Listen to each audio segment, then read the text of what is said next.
আমি এই সংগঠনের বিভিন্ন সেবা আমি দিয়েছি।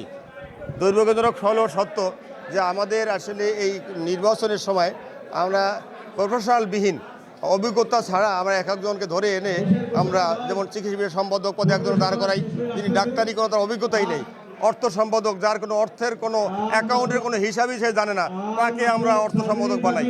এইগুলোর কারণে আমাদের বিগত এজিএমগুলোতে আমাদের নানান অনিয়ম হয়েছে, হিসাব নিকেশ যথেষ্ট ভুল হয়েছে। তো আমি অভিজ্ঞ হিসাবে আমি বিগত 25 বছর বিভিন্ন সেবা দিয়ে এসেছি। আমি এবছর গণতান্ত্রিক ঐক্য ফোরামের হয়ে মাওলানা জাকির সোহেল পরিষদে অত্যন্ত বিজ্ঞ গুণীজন শিক্ষিত মার্জিত ভদ্রলোকদেরকে নিয়ে অত্যন্ত যোগ্যতা সম্পন্ন, যেমন অর্থ সম্পাদক হিসাবে যাকে দিয়েছি একজন সিএ পাস চার্টার্ড অ্যাকাউন্টেন্ট, তাকে এবার অর্থ সম্পাদক হিসেবে আমি নমিনেশন দিয়েছি, যেমন অ্যাডভোকেট সোলাইমান হোসেন।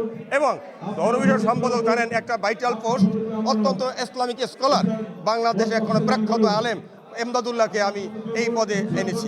তেমনিভাবে একজন ডাক্তার হিসাবে, স্বাস্থ্য বিষয় সম্পাদক হিসাবে একজন প্রফেশনাল ডাক্তারকে আমি এই পদে আমি নমিনেশন দিয়েছি। এভাবে প্রতিটি পদে আমি অত্যন্ত সুযোগ্য ব্যক্তিদেরকে দিয়ে আমি আমার একটা প্যানেল সাজিয়েছি। যদি আমার উষা সংঘের বন্ধুরা আমার এই প্যানেলকে ভোট দিয়ে জয়যুক্ত করেন, তাহলে আমরা প্রতিটি কাজে সফলতার সাথে, যোগ্যতার সাথে, সততার সাথে আমরা সংগঠনটিকে এগিয়ে নিয়ে যাবো, আমার এই আশা। আমি সবাইকে ধন্যবাদ জানিয়ে আমার শেষ করছি। আল্লাহ হাফেজ, আসসালামু আলাইকুম রহমতুল্লাহ। আমি মাওলানা মোহাম্মদ জাকির হোসেন। আমি অরিজিনালি ব্যবসা করি, আমার ট্রাভেল এজেন্সি আছে, হজ ওমরা। এই ব্যবসায় আমি নিয়োজিত, দীর্ঘদিন থেকে আমি এই কাজে নিয়োজিত আছি।